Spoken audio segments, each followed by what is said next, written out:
Karoline Leavitt, a political figure who gained prominence through her work with conservative media and the Trump administration, has made waves recently by aligning with high-profile individuals who promise to bring forth shocking evidence of what they allege to be corruption tied to President Joe Biden. Elon Musk, the billionaire entrepreneur and technology pioneer, has also stepped into the fray, suggesting that various disclosures, often referred to in the media as Twitter files or leaked documents, provide compelling glimpses into hidden, unethical conduct involving the current administration. The public discussion that has emerged from these revelations is a complex tapestry of contrasting viewpoints. Some see them as the long-anticipated proof that politicians in Washington, D.C.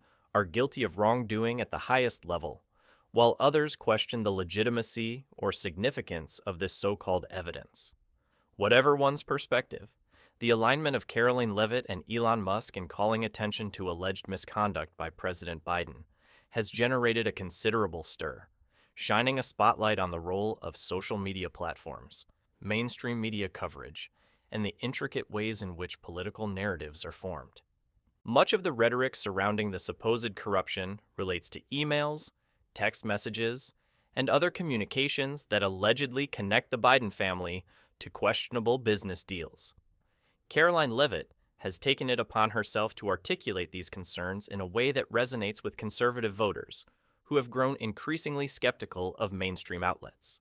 She has repeatedly emphasized what she believes to be the system's double standards, claiming that the mainstream media chooses to either ignore or play down serious allegations when they concern individuals or entities aligned with their preferred political agendas.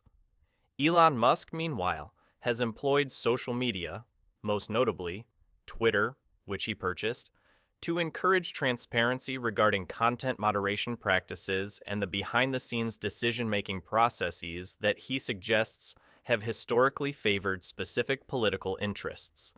Through what he terms a campaign to restore free speech, Musk appears determined to reveal hidden or suppressed information that underscores the importance of fair and open public discourse. A central aspect of the controversy revolves around Hunter Biden, the president's son, whose personal life and business dealings have been under scrutiny for several years.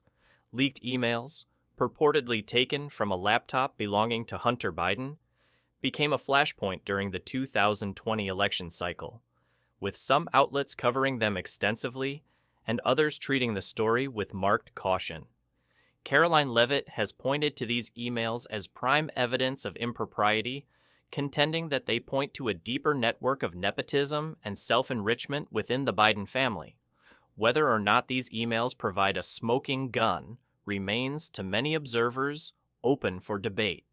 Some argue that certain communications do appear to suggest uncomfortable entanglements, while others claim the emails are missing vital context or are potentially unreliable. Despite the lack of unanimous agreement, the mere fact that these materials have been discussed at the highest levels by Leavitt, Musk, and major media outlets speaks to their potency in the ongoing political discourse. Elon Musk's role in this story began as he started to take a keener interest in perceived biases on social media. Prior to his takeover of Twitter, conservatives had long accused the platform of suppressing right-of-center content, especially during the contentious 2020 election season.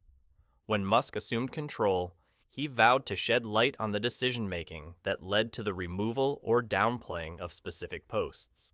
This promise manifested in a series of data dumps, collectively branded as Twitter files, which detail internal discussions among Twitter's previous executives and staff about how certain news stories and user accounts were handled.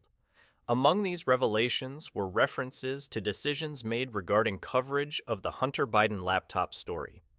Although Musk himself did not directly accuse the Biden administration of orchestrating censorship, since these incidents largely occurred before Biden was sworn in, he linked the platform's behavior to a broader climate of partisan suppression that he believes has shaped public perception. Karoline Leavitt seized upon these Twitter files to bolster her argument that the media landscape has been rigged in favor of certain political players.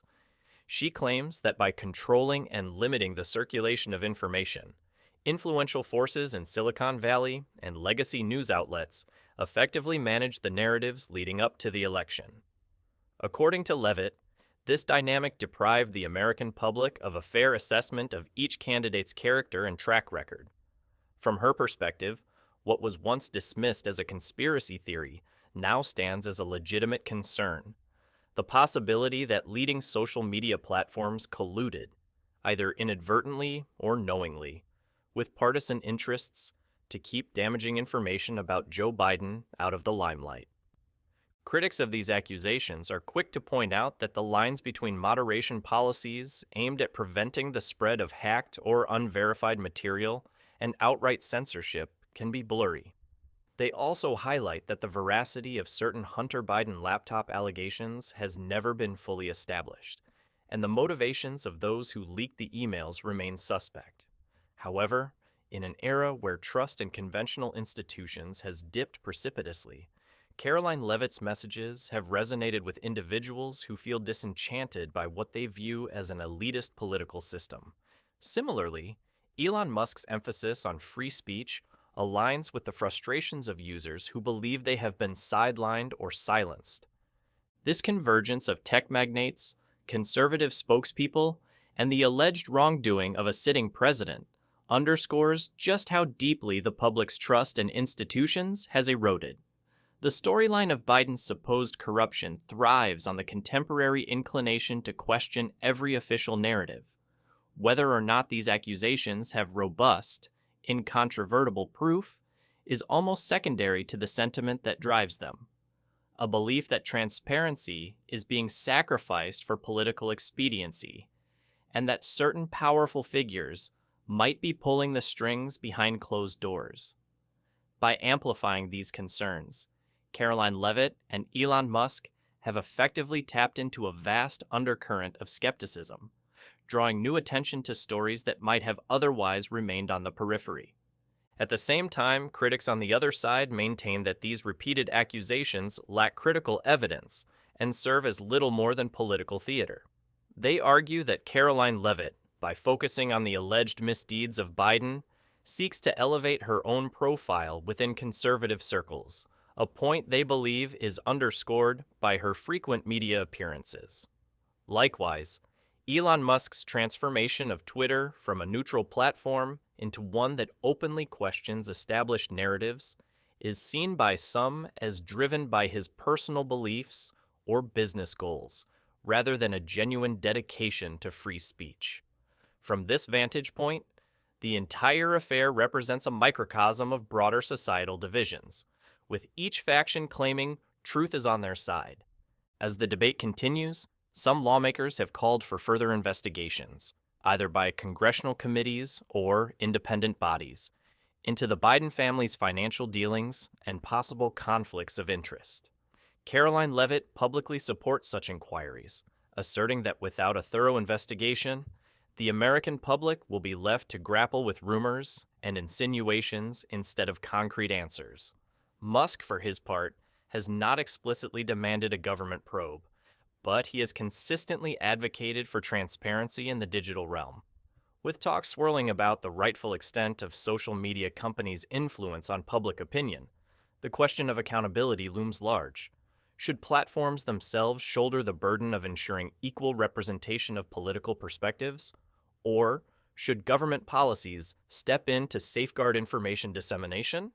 There is also the matter of how these revelations, or allegations, might shape the political landscape moving forward. Some analysts speculate that persistent focus on potential Biden corruption could sour the administration's standing among independent voters, possibly creating an opening for Republican contenders in future elections. Others argue that with many investigations proving inconclusive, the public might become desensitized, treating each new bombshell as mere political noise. This cyclical pattern of scandal, denial, and partial revelation only deepens partisan divides and further chips away at trust in any source that delivers uncomfortable truths. While the long-term impact remains uncertain, it is clear that Karoline Leavitt and Elon Musk's claims of shocking proof have sparked a broad discussion about the interplay between politics, media, and technology. The conversation centers not only on whether Joe Biden engaged in corruption, but on how information that could potentially expose corruption is handled by the networks that shape public opinion. The influence of social media and its gatekeepers has never been more evident, as revelations of behind-the-scenes maneuvering cast doubt on the impartiality of once trusted institutions. And yet, questions linger about the extent to which these revelations genuinely reflect wrongdoing, or if they merely reflect the desire of certain influential figures to control the narrative.